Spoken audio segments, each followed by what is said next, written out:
What up, y'all? What's up? Happy Friday. We made it. Anyway, I hope y'all are doing good out there. Let me tell you what I was thinking about the other day. I was like, whoa, wait. What's one of the number one excuses that cheaters give you for why either they didn't come home to your marital home or your committed relationship enclosure, we'll call it, right? Or if they don't live with you, what excuse did they give you that they didn't answer the phone or they didn't pick up? Okay. Guess what it is? I'll give you 3 seconds. Two, three. I was sleeping on the couch. Right. I was sleeping on the couch. Watch out for that I was sleeping on the couch bullshit. Let me tell you some scenarios where you're going to hear that shit. And it's always with a cheater, okay? Um, I have a half sister. She's a bitch. She's a narcissist too. She's just like my dad, so I don't fuck with her. But before I discovered all of those things, she married this dude named Timothy, right? And Timothy at the time had an ex-wife and two children. I mean, he still has two children, but that's his ex-wife, right? And this is before my half sister married his ass.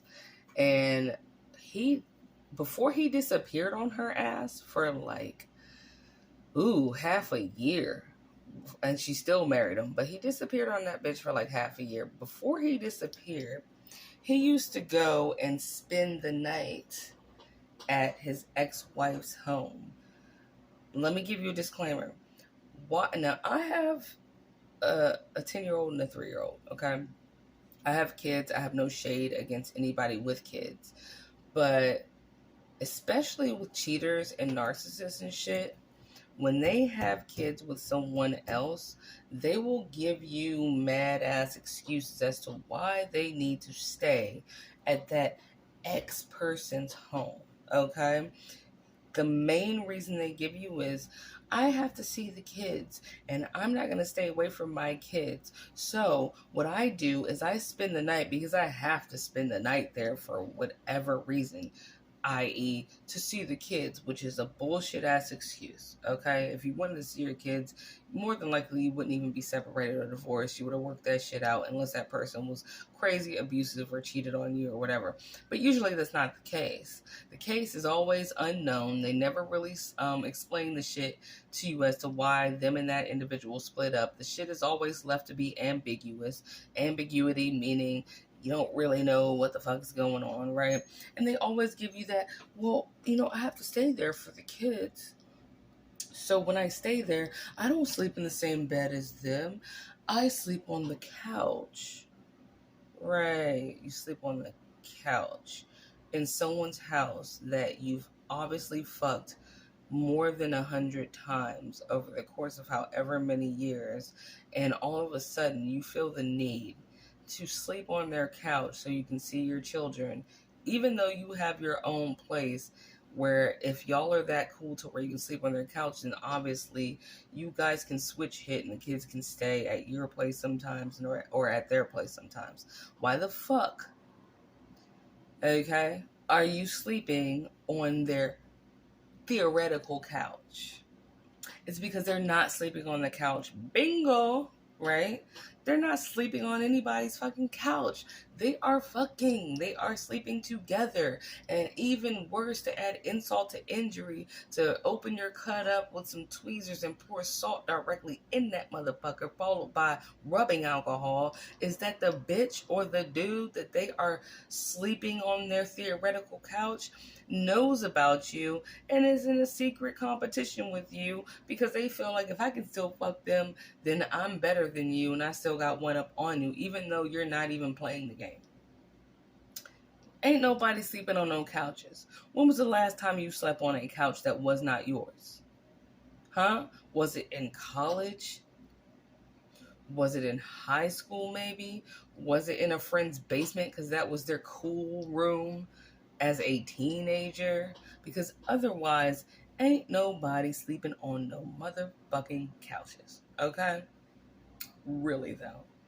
Ain't nobody sleeping on that shit.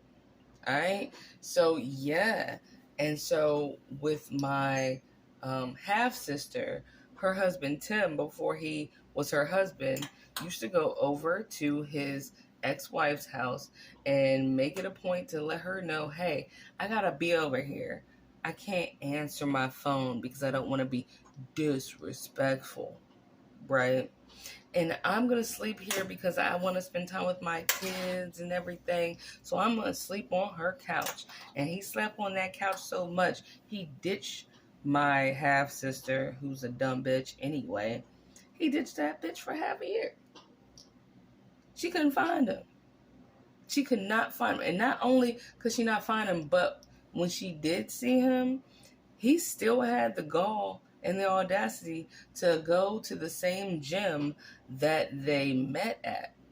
He would still go to the gym, and she was a dumb bitch that would keep on going to the same gym just to get a peek at him, and they would just work out, not together. They would be in the same gym where they could see each other working out, but he was playing a dumbass game and she was playing a dumbass game where it's like, yeah, I'm not gonna stop going to that gym, and he's like, I'm gonna go to that gym because I just don't give a shit, and I know you're gonna show up anyway, but I still don't give a fuck. He wouldn't say anything to her, and she would continuously come back to that gym all the time, a bunch of times a week, just to bump into Tim. And what did he do? When the ex-wife finally got a new man and dismissed him and his penis on her couch, then all of a sudden he was down to like marry my half-sister, which he didn't even really ask her. She just planned it and he went with the shit because the bitch that he really wanted, which was his ex-wife, didn't want him. She already had a new man. Right? How's that for sleeping on a couch? What about that magical couch, right? It was so magical, it turned into a portal that made you disappear for half a year? Right, because you needed to see the kids, right? But you had your own place. Okay, makes no sense. Let me give you another story, okay, that's not about a married couple. My ex-narc, okay, he used to, well, he's done it like, I want to say twice in our entire relationship. He would be like, he would not come home. Now, we actually lived together. We actually were married, right? He wouldn't come home, and I'm sitting there at like 7 a.m. like, where the fuck did this idiot go? And he would be like, oh, when he finally popped up, oh yeah, I got, here's another excuse that's lame, don't ever fucking believe it. I got really drunk, and I went to my friend Dave's house, and I just slept on the couch. I got like really sick. No, dude, you didn't sleep on the couch at Dave's house. What you did was you were on the DL, which turned out to be 1000% facts and true, okay? And what you did was that was your lover whole time. And since you were missing some dick as a DL boy, you just decided to tell me that you got drunk. Now, maybe y'all did get drunk, but being drunk is not why you did not come home.